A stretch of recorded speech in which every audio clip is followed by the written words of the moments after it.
Good evening everyone, कैसे हैं सब लोग? एक बार बताएं, सब कुछ क्लियर है क्या? आवाज आ रही मेरी? और बाकी सब लोग बताएं कैसे कैसी क्या पढ़ाई चल रही सब लोगों की भाई।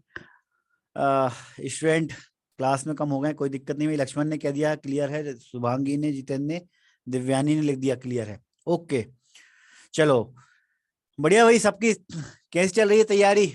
लगभग अब एग्जाम जो है वो पास आ गए हैं। थोड़ा सा एंजाइटी लेवल आपका बढ़ गया होगा। बढ़िया, चलो। एडमिट कार्ड, तो देखो एडमिट कार्ड जितेंद्र एग्जाम से कुछ दिन पहले ही आते हैं, 3-4 दिन पहले ही आते हैं। तो अभी तो एडमिट कार्ड नहीं आएंगे अपना। 25 से शुरू हो रहे हैं तो 22-23 के आसपास एग्जाम डेट। एग्जाम डेट तो आ गई है प्रतिमा, एडमिट कार्ड 22-23 के आसपास आएंगे। ठीक है, चलो बाकी सबकी तैयारी है ना अच्छी? अब चलो, अपना लगभग सिलेबस कंप्लीट हो चुका है। अब आप लोग सेल्फ स्टडी रहेगी आपकी। तो आप जितनी ज्यादा सेल्फ स्टडी करेंगे उतना आपके लिए अच्छा होगा, है ना? जी, दीपक ने कहा है सेंटर पहले आ जाता। हाँ दीपक, बिल्कुल। चलो, सेल्फ स्टडी कर रहे हैं, दिव्या ने लिख दिया, बहुत बढ़िया। चलो भाई, तो कुछ टॉपिक अपन ने ऐड किए हैं इम्यूनोलॉजी में।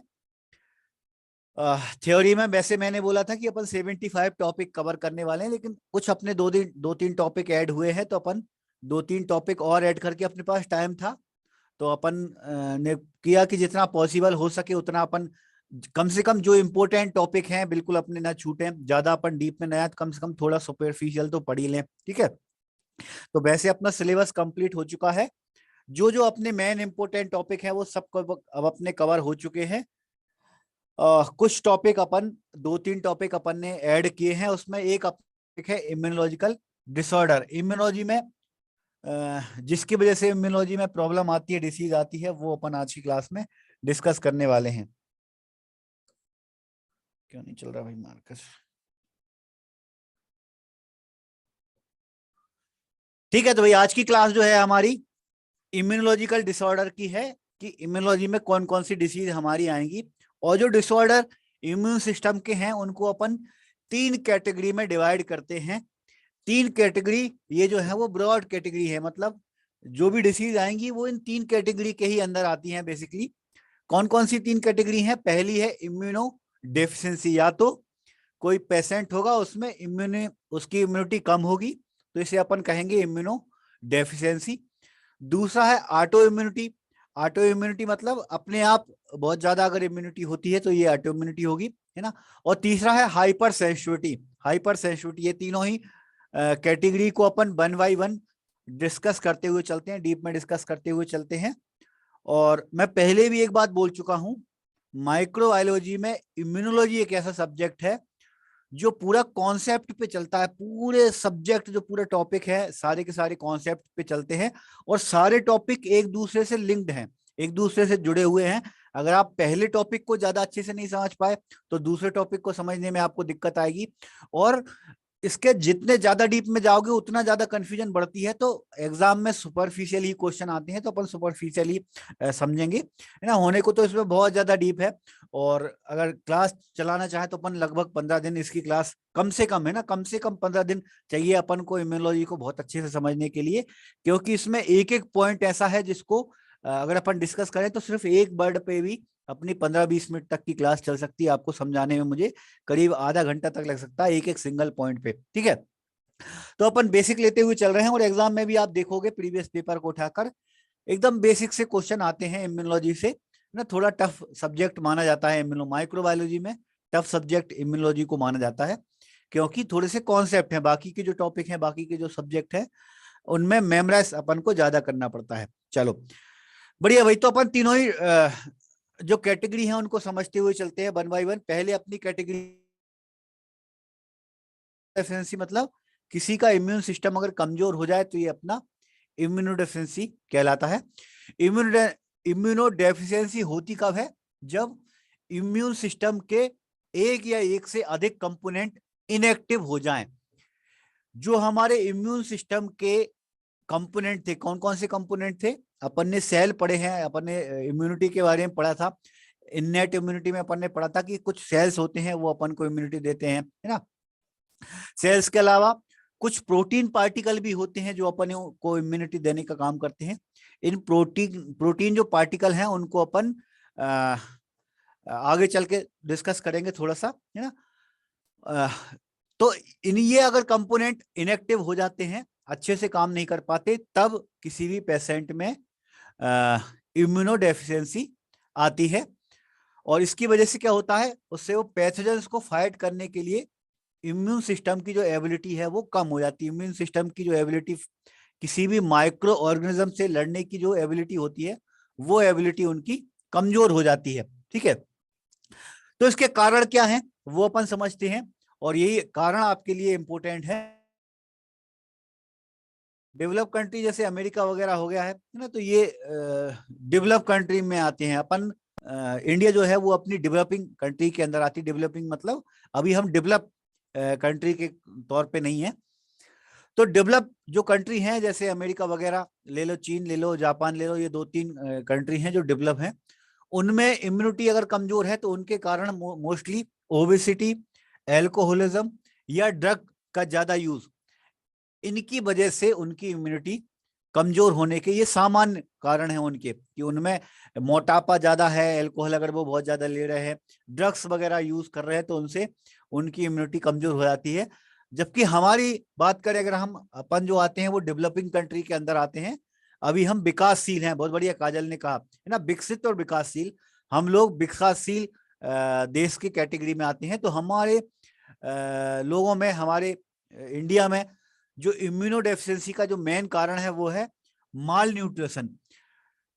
खाने पीने में अगर थोड़ी कमजोरी है ना, मतलब खुराक अच्छी नहीं है, माल न्यूट्रिशन अच्छे से नहीं मिल पा रहा है, तो उसकी वजह से इम्यूनो डेफिशिएंसी के हो सकती है। तो ये हमारी बात करें तो मोस्टली न्यूट्रिशन अच्छे से नहीं होने की वजह से, प्रोटीन वगैरह डाइट अच्छे से नहीं मिलने की वजह से इम्यूनो डेफिशिएंसी होती है। इसके अलावा जेनेटिक का कोई म्यूटेशन हो गया, जेनेटिक जीन में अगर कोई म्यूटेशन हो गया है ना, कोई अगर सर्जिकल रिमूवल किया, थाइमस ग्लैंड जो है, अगर उसका कोई सर्जरी के द्वारा उसको रिमूव कर दिया जाए, है ना, तो इनके वजह से भी इम्यूनोडेफिशिएंसी हो जाती है। मतलब कोई भी पेशेंट है, कोई भी पर्सन है, उसमें या तो कोई जेनेटिक म्यूटेशन हो गया, कोई जीन जो है वो म्यूटेट हो गया, और म्यूटेशन होने के बाद उसमें कुछ चेंजेस हुए, उसकी वजह से इम्यूनोडेफिशिएंसी हो सकती है। या फिर थाइमस ग्लैंड, किसी सर्जरी की वजह से अगर थाइमस ग्लैंड को निकाल दिया जाए, तब इम्यूनोडेफिशिएंसी हो सकती है। और ये जो इम्यूनोडेफिशिएंसी है, ये इनहेरिटेड भी हो सकती है, एक्वायर्ड भी हो सकती है, दोनों टाइप से। इनहेरिटेड मतलब माँ बाप के थ्रू बच्चों में भी पहुंच सकती है इम्यूनोडेफिशिएंसी। अगर किसी के पेरेंट्स ऐसे हैं जिनकी इम्यूनिटी कमजोर है, जब अपन ने शुरुआत में इम्यूनिटी के बारे में डिस्कस कर रहे थे, तो इन्नेट इम्यूनिटी के बारे में अपन ने क्या डिस्कस किया था, कि इम्यूनिटी इंडिविजुअल भी हो सकती है। ऐसा हो सकता है कि कोई एक पर्सन में इम्यूनिटी कम हो, दूसरे में इम्यूनिटी ज्यादा हो। ठीक है, तो ये किस वजह से हो सकती है, ये इनहेरिटेड हो सकती है। अगर किसी के पेरेंट्स की इम्यूनिटी कमजोर है, तो उनके जो बच्चे होंगे उनमें भी इम्यूनिटी कमजोर ही होगी। या फिर ये एक्वायर्ड भी हो सकती है। ऐसा भी हो सकता है कि बचपन में उनकी इम्यूनिटी अच्छी हो, लेकिन जैसे जैसे एज बढ़ती जाए, तो एज बढ़ने के साथ कोई ऐसा जीन में म्यूटेशन हो गया या कोई और चेंजेस हो गया, उसकी वजह से इम्यूनिटी कमजोर हो सकती है। तो इसके बहुत सारे कारण हैं। अभी तक कई कारण ऐसे हैं जो अभी तक और रिसर्च की जा रही है इनके ऊपर। ठीक है, एक इम्यूनोडेफिशिएंसी का एक है सिवियर कंबाइंड इम्यूनोडेफिशिएंसी, ये डिसीज का नाम है। किसी पर्सन में अगर बहुत ज्यादा इम्यूनोडेफिशिएंसी हो जाती है, तो ये जो है वो एक जेनेटिक डिसऑर्डर होता है। जेनेटिक डिसऑर्डर मतलब जीन में ही अगर म्यूटेशन हो जाए, तो इसकी वजह से इम्यूनोडेफिशिएंसी हो जाती है। तो इसमें होता क्या है, इसमें जीन के म्यूटेशन के कारण टी सेल और बी सेल, इनके जो फंक्शन होते हैं वो डिस्टर्ब हो जाते हैं। टी सेल मतलब टी लिम्फोसाइट, और बी सेल मतलब बी लिम्फोसाइट, दोनों के जो फंक्शन हो अगर वो डिस्टर्ब हो जाए, तो उनकी वजह से भी इम्यूनिटी कमजोर हो जाती है। इसी तरह से क्रॉनिक ग्रेनुलोमेटोसिस डिसीज, ये भी एक डिसीज का नाम है। ये भी इनहेरिटेड या फिर कॉन्जेनिटल डिसीज होती है, जिसमें WBC में जो माइक्रो ऑर्गेनिज्म होते हैं, जो बैक्टीरिया वगैरह होते हैं, उनसे लड़ने की, उनको डिस्ट्रॉय करने की जो एबिलिटी होती है वो कम हो जाती है। ठीक है, तो दो जेनेटिक इंफॉर्मेशन, जेनेटिक म्यूटेशन की वजह से दो क्रॉनिक डिसीज है, एक सिवियर है जो जेनेटिक डिसऑर्डर की वजह से होती है, जिसमें टी सेल बी सेल मतलब लिम्फोसाइट अगर अच्छे से काम नहीं कर पाए तब भी इम्यूनोडेफिशिएंसी होगी, या हमारी जो डब्ल्यूबीसी है, डब्ल्यूबीसी अगर अच्छे से फेगोसाइटोसिस नहीं कर पा रही है, बैक्टीरिया वायरस को खत्म नहीं कर पा रही है, तब भी इम्यूनोडेफिशिएंसी हो जाती है। ठीक है। एक डिसीज बड़ी कॉमन सी डिसीज है एड्स।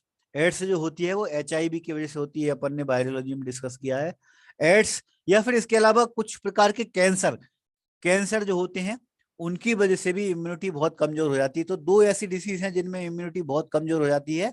एड्स का तो पूरा नाम ही है एक्वायर्ड इम्यूनोडेफिशिएंसी सिंड्रोम। ठीक है।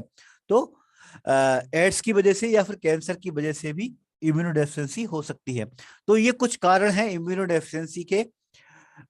इनकी वजह से किसी भी पर्सन की इम्यून सिस्टम जो होता है वो कमजोर हो सकता है। तो कमजोर होने की वजह से किसी भी माइक्रो ऑर्गेनिज्म मतलब बैक्टीरिया या वायरस से उनके लड़ने की जो कैपेसिटी होती है वो कम हो जाती है। ठीक।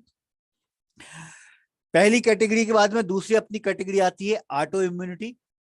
ऑटो इम्यूनिटी क्या होता है भाई? ऑटो इम्यूनिटी, इसमें हमारा जो इम्यून सिस्टम होता है, ये इम्यून सिस्टम हमारे हमारी सेल्फ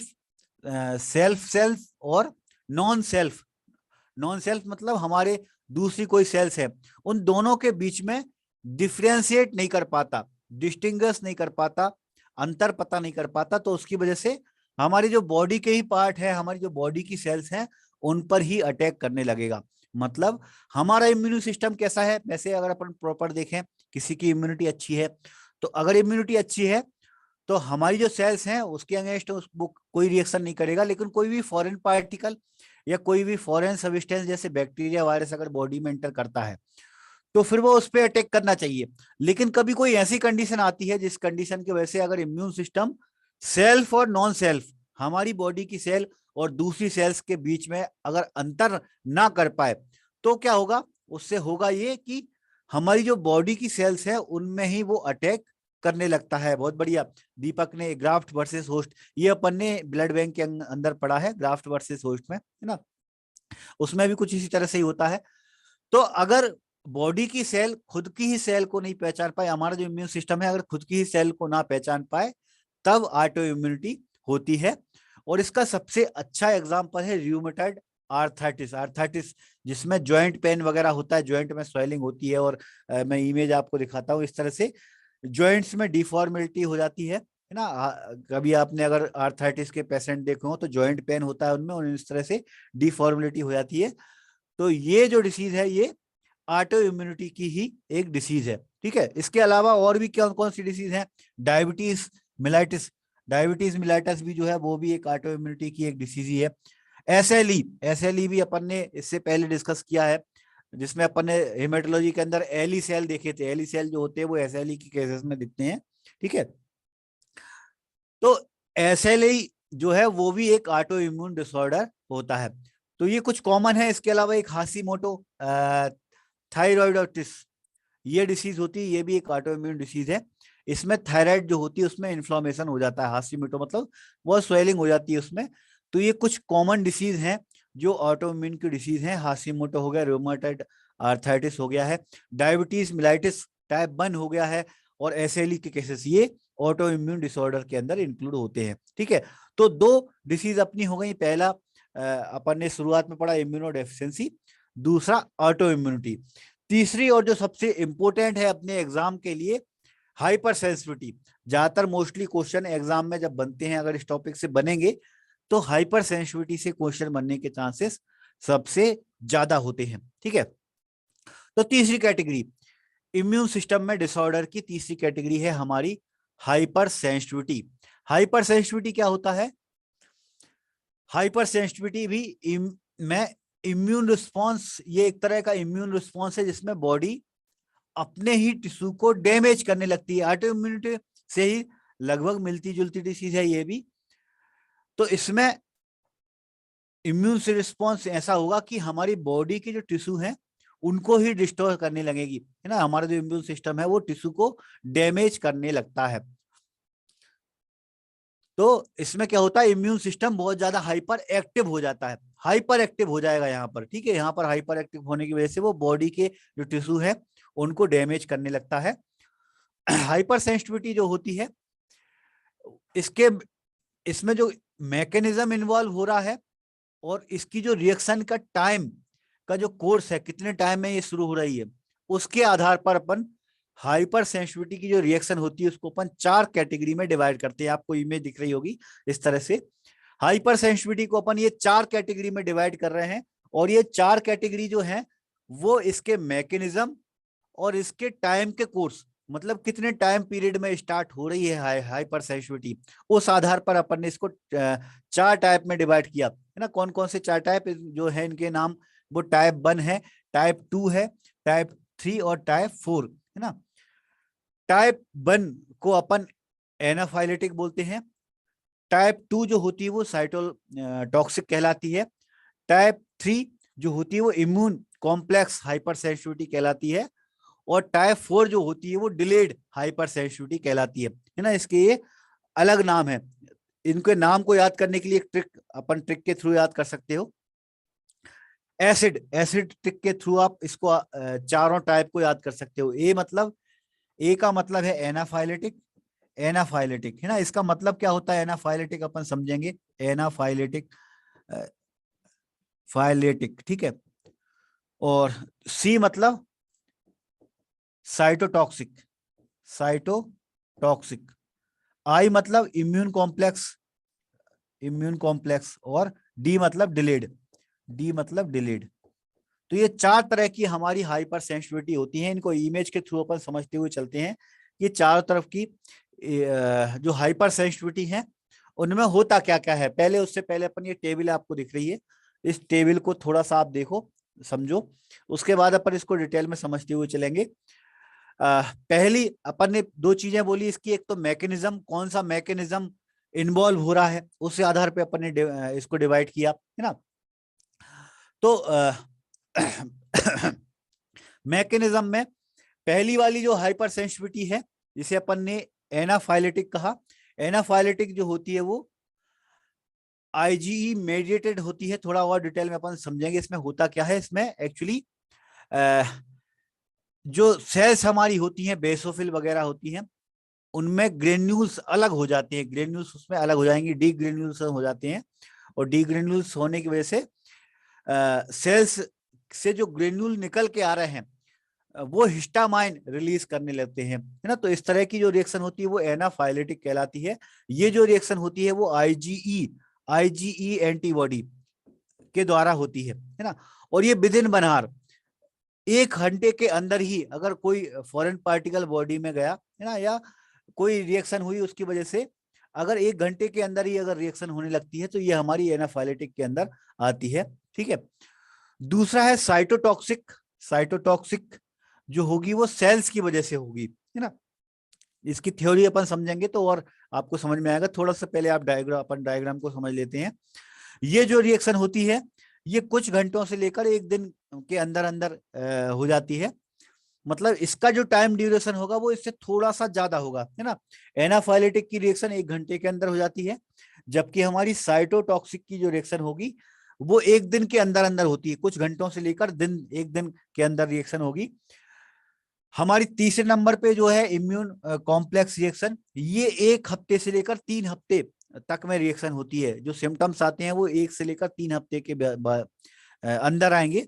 जबकि जो हमारी डिलेड वाली है, जिससे हमने सबसे आखिरी में रखा, डिलेड का नाम ही है, डिलेड मतलब जो सेंसिटिविटी होगी, हाइपर सेंसिटिविटी का एक नाम एलर्जी भी है ना। तो आप इसको एलर्जी, अपना एक कॉमन वर्ड है तो एलर्जी से आप इसको ज्यादा से समझ सकते हो। तो एलर्जी के जो सिम्टम्स आएंगे वो डिलेड में सबसे लेट आएंगे और एनाफाइलेटिक में सबसे पहले जाते हैं। तो इस आधार पर अपन ने 4 टाइप हो गए, है ना। इसके अलावा अपन ने पढ़ा कि मैकेनिज्म के आधार पर भी डिवाइड किया है अपन ने। मैकेनिज्म में पहला वाला जो था ये आईजीई मीडिएटेड था। दूसरा वाला जो था वो आईजीएम और आईजीजी, ये 2 एंटीबॉडी की वजह से होता है। और इसमें साइटोटॉक्सिक होता है। साइटोटॉक्सिक क्या होगा ये अपन समझेंगे, है ना। एक्चुअली ये सेल जो हमारी ब्लड की सेल्स होती हैं या हमारी बॉडी की जो सेल्स होती हैं उन पे ही अटैक करने लगता है। तो इसलिए अपन इसको साइटो मतलब सेल और टॉक्सिक मतलब तोड़ने का काम कर रहा है, उसको डैमेज कर रहा है ना। तो सेल को ही डैमेज करने लगती है इस तरह की हाइपर सेंसिटिविटी, तो उसे अपन साइटोटॉक्सिक बोलेंगे। तीसरा है इम्यून कॉम्प्लेक्स। इम्यून कॉम्प्लेक्स अपन समझेंगे थोड़ी देर पे। कॉम्प्लीमेंट सिस्टम की वजह से होती है। मैं थोड़ी देर पहले अभी आप डिस्कस कर रहा था, आपको कह रहा था कि एक तो हमारी सेल्स होती हैं जब हम इम्यूनिटी की बात करते हैं, तो इम्यूनोलॉजिकल डिसऑर्डर में कोई भी हमारे कंपोनेंट अगर कमजोर पड़ रहे हैं तो कंपोनेंट में पहली चीज तो हमारी सेल्स आ गई, जैसे हमारी डब्ल्यूबीसी हो गई है ना। डब्ल्यूबीसी में न्यूट्रोफिल्स, लिम्फोसाइट, मोनोसाइट, ये सब हमारी डब्ल्यूबीसी है, तो इनकी वजह से इम्यूनिटी होती है। दूसरी एंटीबॉडी की वजह से होती है। हमारी बॉडी में कितने एंटीबॉडी प्रेजेंट है, जितने ज्यादा एंटीबॉडी होंगे तो हमारी इम्यूनिटी उतनी ज्यादा होगी। तीसरी एक और चीज है कॉम्प्लीमेंट। कॉम्प्लीमेंट में कह रहा था थोड़ी देर पहले ही कि एंटीबॉडी और डब्ल्यू सेल्स जो होती हैं उनके अलावा कुछ प्रोटीन पार्टिकल भी होते हैं। ये प्रोटीन पार्टिकल भी हमें इम्यूनिटी देने का काम करते हैं। तो ये जो प्रोटीन पार्टिकल होते हैं इन्हें अपन कॉम्प्लीमेंट कहते हैं, ठीक है। कॉम्प्लीमेंट को अलग अलग बुक में आपको अलग अलग नंबर मिलेंगे। कुछ बुक में 20-22 तक की है। अपनी जो गॉडकर की बुक पढ़ोगे तो कॉम्प्लीमेंट 11 दी हैं गॉडकर की बुक में कि 11 कॉम्प्लीमेंट होते हैं। C1, C2, C3 करके इस तरह से C11 तक कॉम्प्लीमेंट होते हैं, है ना। तो अपन ज्यादा डिटेल में नहीं जाएंगे कॉम्प्लीमेंट को। कुछ ऐसे प्रोटीन जो हमें इम्यूनिटी देने का काम करते हैं वो हमारे कॉम्प्लीमेंट कहलाते हैं। इम्यून सिस्टम में ये इनका बड़ा रोल होता है, ठीक है। तो उनकी वजह से जब हाइपर सेंसिटिविटी होती है तो ये हमारी इम्यून कॉम्प्लेक्स मीडिएटेड कहलाएगी। और चौथी जो होती है वो टी सेल, टी लिम्फोसाइट की वजह से, टी सेल लिम्फोसाइट की वजह से जो होती है वो डिलेड कहलाती है। लेट होगी बहुत हाइपर सेंसिटिविटी, ठीक है। इसके एग्जाम्पल या इसमें जो सिम्टम्स होंगे वो क्या होंगे। पहला वाला जो है इसमें एनाफाइलेक्सिस होगा, है ना। थोड़ी बहुत रिएक्शन होगी इसमें। दूसरे में हीमोलाइटिक एनीमिया होगा। हीमोलाइटिक एनीमिया में हमारी जो आरबीसी होती हैं ये आरबीसी टूटने लगेंगी, डिस्ट्रक्शन होने लगेगा। तीसरे वाले में एसएलई, सिस्टेमिक ल्यूपर इरिथेमेटोसिस, ये अपन ने थोड़ी देर पहले डिस्कस किया, ये होगा। और चौथा वाला जो डिलेड है, डिलेड में हमारी जो स्किन है उसमें रेसेस बनने लगते हैं, ठीक है। तो ये 4 तरह की सिम्टम्स, चारों तरह के अलग अलग हाइपर सेंसिटिविटी में होते हैं। ये अपन ने इमेज में थोड़ा सा डिस्कस किया है। वन बाय वन अपन इनको और डिटेल में थोड़ा और समझते हुए चलते हैं। इंपोर्टेंट है आज के टॉपिक में। सबसे इंपोर्टेंट अगर अपन बोलेंगे तो हाइपर सेंसिटिविटी से क्वेश्चन आप देखना, प्रीवियस पेपर में 1-2 बार आ चुके हैं, ठीक। हाइपर सेंसिटिविटी में पहला अपना है hyper sensitivity type 1। Type 1 hyper sensitivity जो होती है इसे अपन इमीडिएट कहते हैं। इमीडिएट मतलब थोड़ी देर पहले जब अपन ग्राफ देख रहे थे, इमेज देख रहे थे, तो अपन ने क्या बोला कि भाई कुछ घंटों के अंदर ही इसमें एलर्जी आने लगी, कुछ घंटों के अंदर ही सिम्टम्स एलर्जी वाले आने लगेंगे, तो अपन इसे इमीडिएट कहेंगे। इसमें जो रिस्पॉन्स होगा वो इमीडिएट होगा और एनाफाइलेटिक होगा इसमें रिएक्शन। एनाफाइलेटिक मतलब एलर्जी जैसे सिम्टम्स आते हैं, तो एलर्जी में सिम्टम्स में इसमें या तो थोड़े बहुत माइल्ड डिस्कम्फर्ट मतलब इचिंग वगैरह हो सकती है, खुजली वगैरह हो सकती है। लेकिन सिम्टम्स में कई बार अगर इसका ट्रीटमेंट नहीं होता तो कई बार डेथ तक भी हो सकती है। तो सिम्टम्स अपन ये नहीं कहेंगे कि भाई एलर्जी में थोड़ी बहुत अपन को इचिंग वगैरह खुजली वगैरह ही होगी, कई बार इसमें पेशेंट की डेथ तक हो सकती है, ठीक है। तो टाइप 1 हाइपर सेंसिटिविटी जो होगी वो एनाफाइलेटिक रिएक्शन कहलाती है। Type 1 hyper sensitivity IgE antibody की वजह से होती है। आईजीई एंटीबॉडी को एलर्जी का मेन सोर्स कहा जाता है। एलर्जी के बारे में अपन एंटीबॉडी पढ़ रहे थे, अपन ने पढ़ा था 5 टाइप की हमारी एंटीबॉडी होती है, उसमें आईजीई एंटीबॉडी को एलर्जी के लिए मेन एंटीबॉडी माना जाता है। तो टाइप 1 वाली जो हाइपर सेंसिटिविटी होगी ये आईजीई द्वारा शुरुआत होती है इसकी, है ना। तो इसमें होता क्या है, इसमें ये एंटीजन से क्रॉस लिंक करती है और मास्ट सेल और बेसोफिल पर ये अटैक करने लगती है। मास्ट सेल और बेसोफिल ये अपन ने पहले पढ़े हैं हेमेटोलॉजी में, है ना। बेसोफिल और मास्ट सेल दोनों तरह की ऐसी सेल्स हैं जिनमें ग्रेन्यूल्स प्रेजेंट होंगे। तो जब ये इन पे अटैक करेगी तो इनके अटैक करने के बाद इनके जो ग्रेन्यूल्स होते हैं वो सेल से अलग होने लगते हैं, तो इसको अपन डीग्रेनुलेशन कहेंगे, है ना। तो बेसोफिल और मास्ट सेल के ग्रेन्यूल्स को ये अलग करने लगती है। अलग करने से क्या होगा, अलग करने से इसके जो ग्रेन्यूल्स जो होते हैं वो इससे रिलीज होने लगते हैं। किनसे? मास्ट सेल और बेसोफिल, इनसे इनके ग्रेन्यूल्स अलग होने लगते हैं। और अलग होने के बाद वो कुछ केमिकल मीडिएटर डिस्चार्ज करने लगते हैं, कुछ केमिकल डिस्चार्ज करने लगेंगे मीडिएटर को, है ना। उन केमिकल मीडिएटर में कौन कौन से हैं? पहले हमारा हिस्टामाइन है, ल्यूकोटाइन्स है और ब्रेडिकाइनिन्स है। तो ये कुछ हमारे केमिकल मीडिएटर होते हैं। ये किससे रिलीज होंगे? जो ग्रेन्यूल्स यहाँ से निकल के आ रहे हैं। हुआ क्या है टाइप 1 हाइपरसेंसिटिविटी में? टाइप 1 है हाइपरसेंसिटिविटी में क्या हुआ? सबसे पहले जो आईजीई एंटीबॉडी थी, ये आईजीई एंटीबॉडी हमारी जो बेसोफिल है, मास्ट सेल हैं, उनके एंटीजन से अटैच होने लगेगी और एंटीजन से अटैच होने के बाद उनके ग्रेन्यूल्स को अलग करने लगेगी। ग्रेन्यूल्स जो उससे रिलीज होंगे वो केमिकल मीडिएटर छोड़ेंगे। केमिकल मीडिएटर में हमारा हिस्टामाइन सबसे मेन केमिकल मीडिएटर है, इसके अलावा ल्यूकोट्राइन्स और ब्रेडिकाइनिन भी है। तो ये केमिकल मीडिएटर जो होते हैं वो हमारे फिर टिश्यू पर एक्शन करने लगते हैं। हमारे जो टिश्यू होंगे बॉडी के, इस बॉडी की टिश्यू पर अटैक करने लगेंगे और उससे होगा क्या?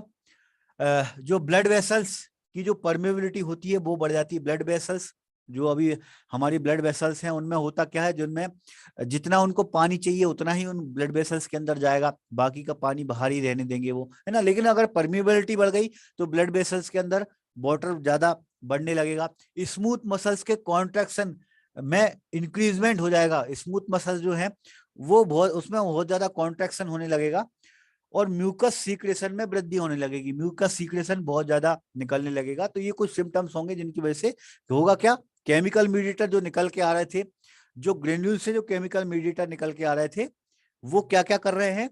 हमारे जब टिश्यू पे एक्शन कर रहे हैं तो ब्लड वेसल्स की परमेबिलिटी बढ़ा रहे हैं, तो ब्लड वेसल्स में स्वेलिंग आने लगेगी। हाँ, आप देखना एलर्जी के सिम्टम्स में जहां पर एलर्जी होती है वहां पर स्वेलिंग आने लगती है। तो स्वेलिंग होने का रीजन क्या है? हमारी जो ब्लड वेसल्स हैं, है ना, मान लो ये हमारी ब्लड वेसल्स है, तो ब्लड वेसल्स के अंदर अंदर ब्लड बह रहा है। तो ब्लड में ये जो ब्लड वेसल्स होता है इनकी एक लिमिटेड परमेबिलिटी होती है कि ये अपने अंदर कुछ लिमिट में ही पानी आने देंगे या दूसरे लिक्विड को आने देंगे या बाहर जाने देंगे, है ना। तो अगर इनकी परमेबिलिटी बढ़ गई तो इसके अंदर का जो लिक्विड होगा वो बाहर जाने लगेगा, या फिर बाहर ज्यादा लिक्विड होगा तो अंदर जाने लगेगा। तो उससे अंदर का जो ऑस्मोटिक प्रेशर है वो गड़बड़ हो जाता है। ठीक है। इसके अलावा स्मूथ मसल्स अच्छे से काम नहीं कर पाएंगी, कॉन्ट्रैक्शन उनमें बार बार ज्यादा होगा, है ना। और म्यूकस मेम्ब्रेन में सीक्रेशन होने लगेगा बहुत ज्यादा। म्यूकस मेम्ब्रेन हमारी कौन कौन सी होती है? जैसे नोज से हमारा म्यूकस सीक्रेट होता है ना। तो जहां जहां पर भी ये म्यूकस सीक्रेट हो रहा है उसमें म्यूकस बहुत ज्यादा सीक्रेट होने लगेगा। ठीक है। तो ये केमिकल मीडिएटर कुछ इस तरह से हमको रिएक्शन करेंगे। तो ये हमारी जो कहलाती है, ये हमारी टाइप 1 हाइपर सेंसिटिविटी में कहलाती है। एक बार अपन इसको इमेज के थ्रू भी समझें तो ज्यादा अच्छा से होगा। देखो आप यहाँ पर ये टाइप 1 हाइपर सेंसिटिविटी की इमेज है। हुआ क्या है, हमारी बॉडी के अंदर किसी भी तरह का कोई एंटीजन अगर इंटर किया, अब एंटीजन कुछ भी हो सकता है। एंटीजन मतलब अगर एक धूल का कण भी है तो वो भी एक एंटीजन की तरह काम करेगा। ठीक है। कोई भी फॉरेन पार्टिकल, हमारी जो बॉडी है किसी भी फॉरेन पार्टिकल को एक एंटीजन की तरह से लेती है। ठीक है। तो कभी मान लो अगर धूल मिट्टी है, अगर किसी को हाइपर सेंसिटिविटी है, किसी को अगर एलर्जी है, तो अगर उसको धूल मिट्टी के कण भी अगर हवा के थ्रू, सांस लेने के थ्रू अगर चले गए तो उन धूल मिट्टी को हमारी जो बॉडी होगी ना, वो बॉडी उसको एंटीजन की तरह रिएक्ट करने लगेगी। उसको लगेगा कि ये फॉरेन पार्टिकल है या कोई बैक्टीरिया वायरस है जिसकी वजह से बॉडी में प्रॉब्लम हो सकती है, तो उसको वो एक एंटीजन की तरह मानेगी। तो जब भी कोई ऐसा पार्टिकल जो हाइपर सेंसिटिविटी क्रिएट कर सकता है उसे अपन एलर्जन कहते हैं, है ना। एलर्जन कुछ भी हो सकता है, मैंने जैसे धूल का कण बोला तो धूल के कण भी एलर्जन हो सकते हैं। तो ये क्या करेंगे, ये हमारी बॉडी की जो आईजी एंटीबॉडी है, ये आईजी एंटीबॉडी उससे जुड़ेगी और उससे जुड़ने के बाद ये उसको बेसोफिल से जोड़ देगी, है ना। बेसोफिल से जोड़ने के बाद क्या होगा, बेसोफिल्स पर ये अटैक करने लगेगी। ये जो एंटीबॉडी है, ये एंटीबॉडी बेसोफिल पे या मास्ट सेल पे अटैक करने के बाद इसके ग्रेन्यूल्स को तोड़ने लगती है, ग्रेन्यूल्स को बाहर निकालने लगेगी। जैसे ये बेसोफिल है, मैं यहाँ पर एक रफ इमेज बना रहा हूँ, ये बेसोफिल के ग्रेन्यूल्स है। तो ये ग्रेन्यूल्स जो है वो बाहर निकलने लगेंगे और ये जो बाहर ग्रेन्यूल्स निकले हैं, है ना, ये अपने केमिकल मीडिएटर छोड़ने लगेंगे। केमिकल मीडिएटर में अपन ने कौन कौन से पढ़े, हिस्टामाइन पढ़ा अपन ने, है ना, और ल्यूको ट्राइन पढ़ा अपन ने, है ना। तो ये कुछ केमिकल मीडिएटर जो निकालेंगे, इनसे अपने बॉडी की जो टिश्यू है उनमें डिस्टरबेंस होने लगेगा, उनमें प्रॉब्लम्स आने लगेगी। जो अपन ने पढ़ा, ब्लड वेसल्स में परमेबिलिटी बढ़ जाएगी, स्मूथ मसल्स अच्छे से काम नहीं कर पाएंगे, म्यूकस सीक्रेशन ज्यादा होने लगेगा, ठीक है। लेकिन ये जो हाइपर सेंसिटिविटी होती है टाइप 1 वाली, ये बहुत जल्दी शुरुआत होती है।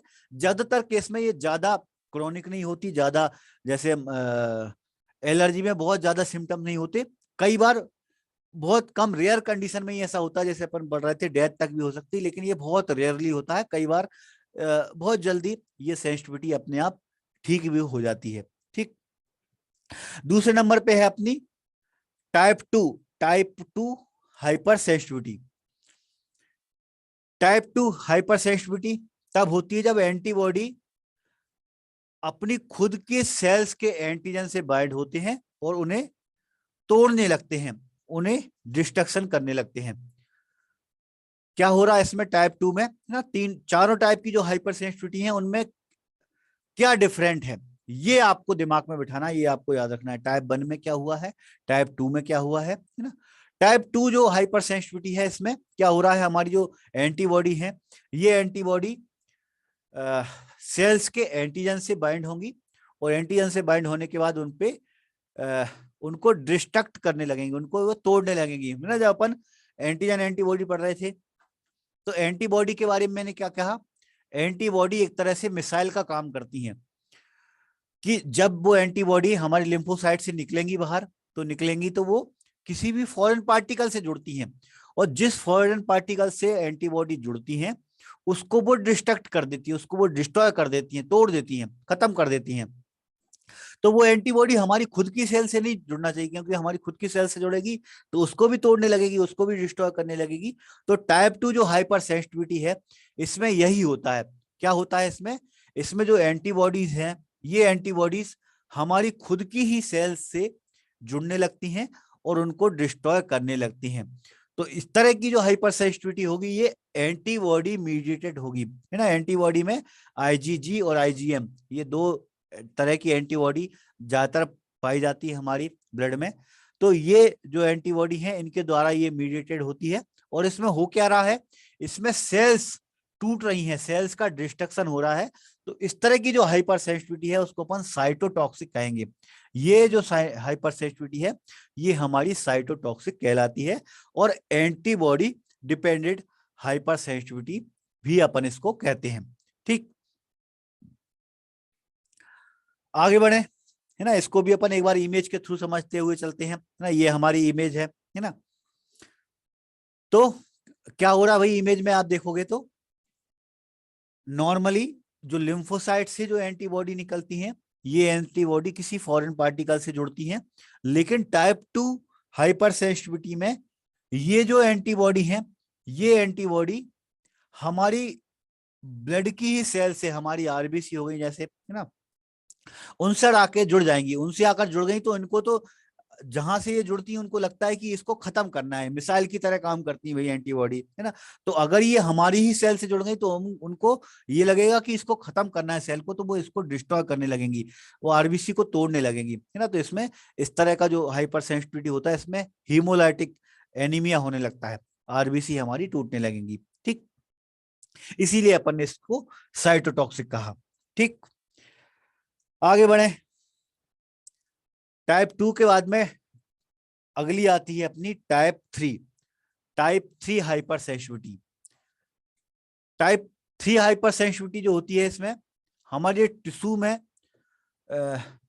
जो डिपॉजिट होते हैं हमारे इम्यून कॉम्प्लेक्स, है ना, जैसे एंटीजन अगर डिपॉजिट है, कॉम्प्लीमेंट प्रोटीन, है ना। अभी थोड़ी देर पहले अपन डिस्कस कर रहे थे कि एंटीबॉडी के अलावा कुछ प्रोटीन भी होते हैं जो इम्यूनिटी प्रोवाइड करते हैं, है ना। तो ये कॉम्प्लीमेंट प्रोटीन जो होते हैं वो हमारे टिश्यू में प्रेजेंट होते हैं, है ना। इसके अलावा एंटीबॉडीज जो होती हैं, ये एंटीबॉडीज भी आईजीजी आईजीएम, ये सब मिलाकर इम्यून कॉम्प्लेक्स बनाती हैं, है ना।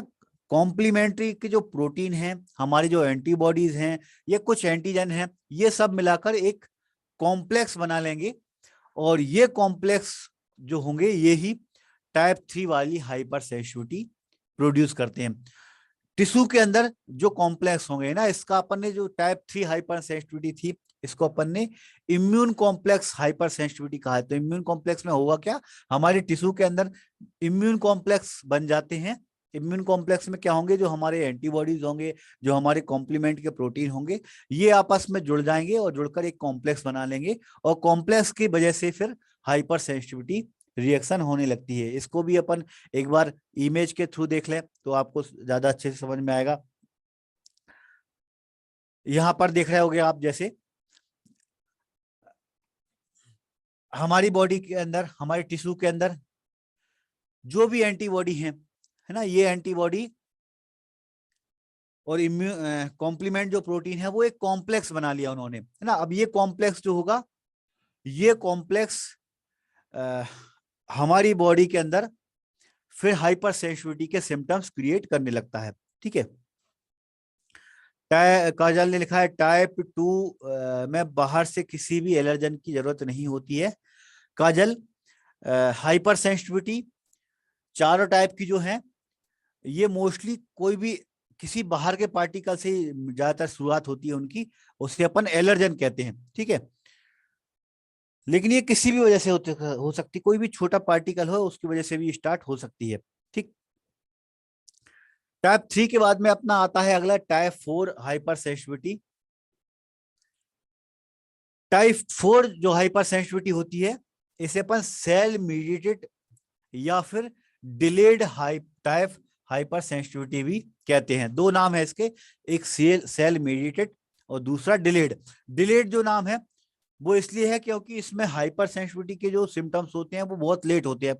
जब अपन टेबल देख रहे थे तो टेबल में अपन ने क्या देखा कि इसके सिम्टम्स सबसे लास्ट में, सबसे लेट हो रहे थे।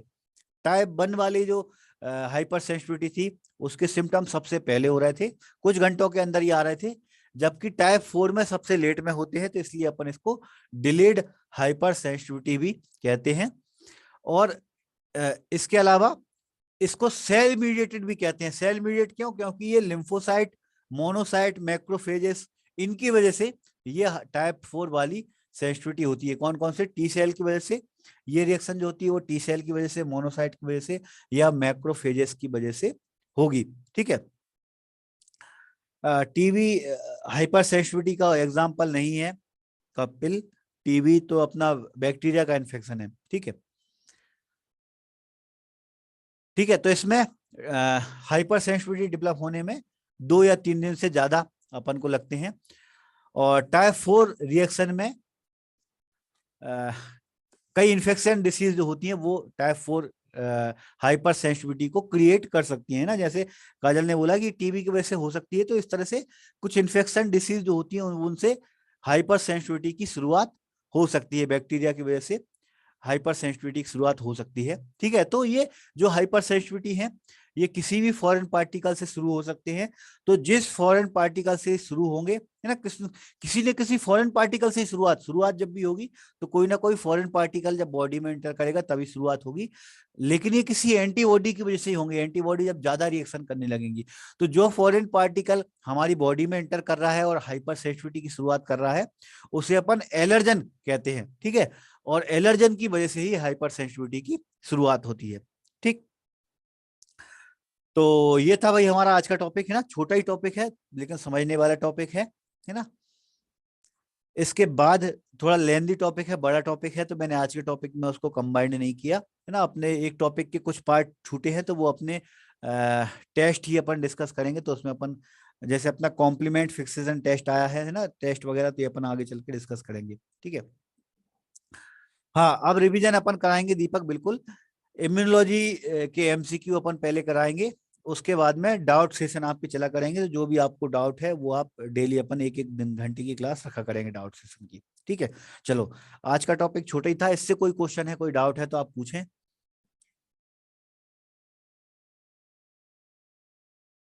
हाँ, बहुत बढ़िया। देखो, कपिल ने लिखा है टीबी में एक कोई क्वेश्चन आया था प्रीवियस पेपर में, टाइप 4 हाइपर सेंसिटिविटी उसमें दिया था, है ना।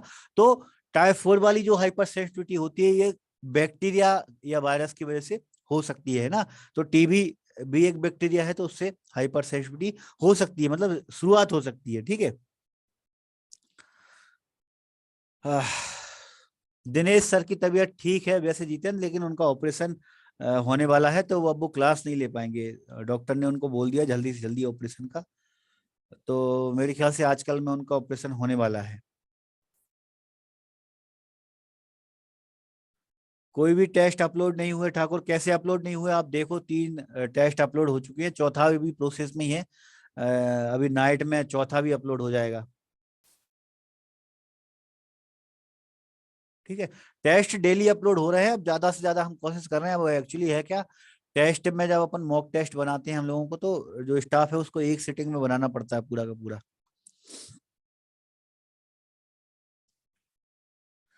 विवेक, ऑनलाइन टेस्ट सीरीज में जो क्वेश्चन में भी आपको लग रहा है कि गलत है या रॉन्ग आंसर है, तो आप स्क्रीनशॉट लेकर और अपना जो क्लास का पर्सनल नंबर है उस पर मैसेज कर दो। अपनी डाउट सेशन की क्लास अपनी अब शुरू होने वाली है कुछ दिनों में, है ना, या अपनी एमसीक्यू की शुरुआत क्लास होंगी, तो उसी में सबसे लास्ट में मैं आप लोगों के आंसर लेना शुरू कर दूंगा। 6266, है ना। बहुत सारे लोग ऐप पे ही जाकर मैसेज करते हैं, ऐप पे मैसेज नहीं करना आपको। 6266313535, ये हमारी क्लास का पर्सनल नंबर है। तो इस पे आप मैसेज डाल दिया करो कि सर इस क्वेश्चन में डाउट ही है, ये क्वेश्चन हमारा गलत लग रहा है। कुछ लोगों ने मैसेज डाले भी हैं, तो वो अभी पेंडिंग है।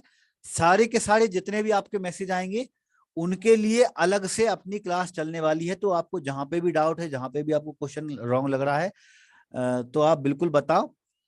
हो भी सकता है थोड़े बहुत स्टाफ बनाता है तो वो नॉन टेक्निकल पर्सन होते हैं, तो उनसे मिस्टेक होने के भी चांसेस रहते हैं। तो आप खुद एक बार सर्च कर लिया करो बुक में या गूगल पे सर्च करके कहाँ पर मिस्टेक है।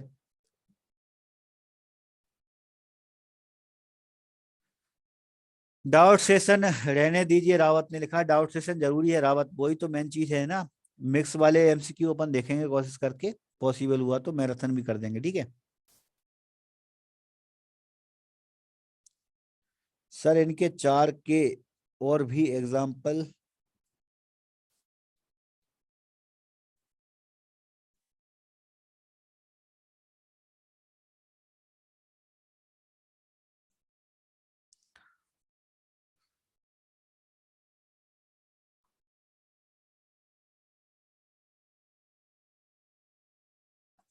चलो मैं एक बार बुक में देख लूंगा, और एग्जाम्पल होंगे तो मैं इसमें नोट्स में एडिट कर दूंगा कपिल। ठीक है सर। एग्जाम डेट बढ़ सकती है क्या? बिल्कुल नहीं बढ़ेगी भूरी, बिल्कुल एग्जाम डेट बढ़ने की कोई चांस नहीं है। ठीक है दीपक, कौन से आंसर रॉन्ग होते हैं आप बताओ, मैसेज में भेजो, अपन उन पे क्लास रखेंगे। ठीक है अनीता ने लिखा है अभी कितने टॉपिक है? अनीता, अपना सिलेबस कंप्लीट हो चुका है, इसके बाद में अपना एक टॉपिक और, एक क्लास और रहेगी थ्योरी की। इसके बाद में अपनी सारी क्लास खत्म हो जाएंगी। एक अपनी ओवरव्यू की क्लास रहेगी। ओवरव्यू मतलब उसमें अपन जितने भी सब्जेक्ट है, एनाटॉमी, फिजियोलॉजी, हिमेटोलॉजी, माइक्रोबायोलॉजी, सबके डिसीज को अपन डिस्कस करने वाले हैं।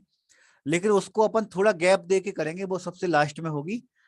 थ्योरी में आपका सिर्फ आप इसके बाद में एक टॉपिक और रह गया है, सिरोलॉजी का कॉमन सिरोलॉजिकल टेस्ट। उसके बाद में आपकी थ्योरी की सारी क्लास खत्म। ठीक। स्क्रीन शॉट, ठीक है, मैं स्क्रीन शॉट ऑन कर देता हूँ विवेक। ठीक है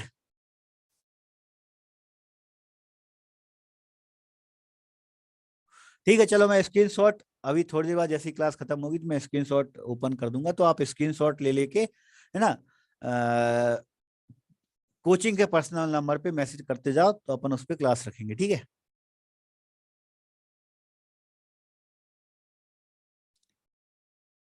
प्रॉब्लम सॉल्व ही नहीं हो पाती? विवेक, कौन सी प्रॉब्लम सॉल्व नहीं हो रही भाई तुम्हारी?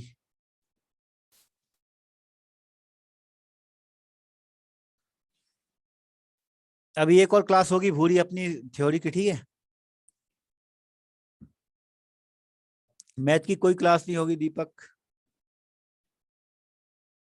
मैराथन, अतुल, मैराथन क्लास की जरूरत है क्या आपको? चलो देखते हैं, अपन कोशिश हुआ तो मैराथन क्लास कर लेंगे। ठीक है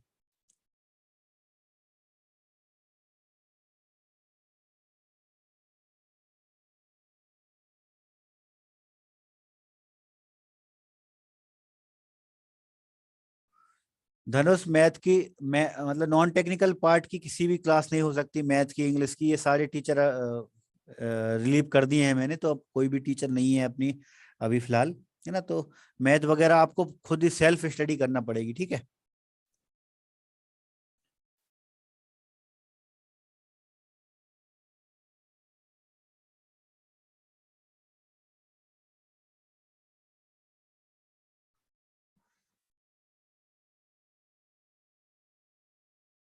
काजल एक ही टॉपिक अपना अपना बचा है, अब वो जैसे ही नोट्स बनते हैं तो कल मैं अपलोड कर दूंगा, ये वाले मैं आज कर देता हूँ, और कल का टॉपिक है तो क्लास से पहले मैं उसको अपलोड कर दूंगा, ठीक है। चलो भाई, तो आज के लिए क्लास के लिए बस इतना ही, ठीक है। और स्क्रीन शॉट वाला ऑप्शन मैं चालू कर देता हूँ, तो आपको जहां पर भी जो भी डाउट है, जो भी आपको इश्यू आ रहा है, जो भी चीज आपको समझ में नहीं आ रही है, तो आप क्लास के जो पर्सनल नंबर है उस पे आप मैसेज डाल दो कि सर ये चीज हमको समझना है, ये चीज, एक दो लोगों के मैसेज हैं मैंने देखे हैं, है ना। तो वो सब कुछ लेके और अपन डाउट सेशन की क्लास रख लेंगे, है ना। तो पहले अपन एक दो दिन डाउट सेशन करके फिर इसके इम्यूनोलॉजी की एमसीक्यू की क्लास रख लेंगे। अपने पास अभी 10 दिन का टाइम और है ना, तो 10 दिन में अपन जितना ज्यादा रिवीजन हो सकता है, जितना ज्यादा अपन पढ़ सकते हैं उतना ज्यादा अपन पढ़ेंगे, ठीक है भाई। लेकिन फिर भी अब जो टाइम है, मैं फिर बोलूंगा ये सेल्फ स्टडी का टाइम आ गया है आपका। तो आप अब जितना पढ़ सकें आप खुद पढ़ें, ठीक है। क्लास का टाइम अपना यही रहेगा, शाम को 7 बजे, ठीक है। चलो, तो अभी फिलहाल सर आप लीव ना लेना काजल, चलो। हाँ, आप केवल रिवीजन का टाइम है, बहुत बढ़िया है ना। हिंदी के एमसीक्यू, हिंदी के जो एमसीक्यू है वो आपके मॉक टेस्ट में बीच बीच में डल तो रहा है बिंदुएश्वरी, है ना, उसी के अंदर आ रहे हैं। हिंदी में बहुत ज्यादा प्रैक्टिस करने की जरूरत नहीं है, जो आपको नोट्स मिले हैं उनको ही प्रैक्टिस करो आप। हिंदी में मॉक टेस्ट के अंदर ही क्वेश्चन डल रहे हैं, ठीक है। चलो ठीक है, बाकी मेरी कोशिश रहेगी कि कोई भी बीच में गैप ना हो क्लास का, है ना भाई। दिनेश सर को थोड़ी रेस्ट की जरूरत थी, तो दिनेश सर की क्लास तो अपन ने एंड कर दी है, लेकिन मेरी क्लास आपकी जब तक एग्जाम नहीं होगा तब तक मेरी क्लास चलती रहेगी, ठीक है भाई। चलो, तो अभी के लिए मुझे इजाजत दें, मिलते हैं अपन कल, तब तक के लिए गुड नाइट, जय हिंद।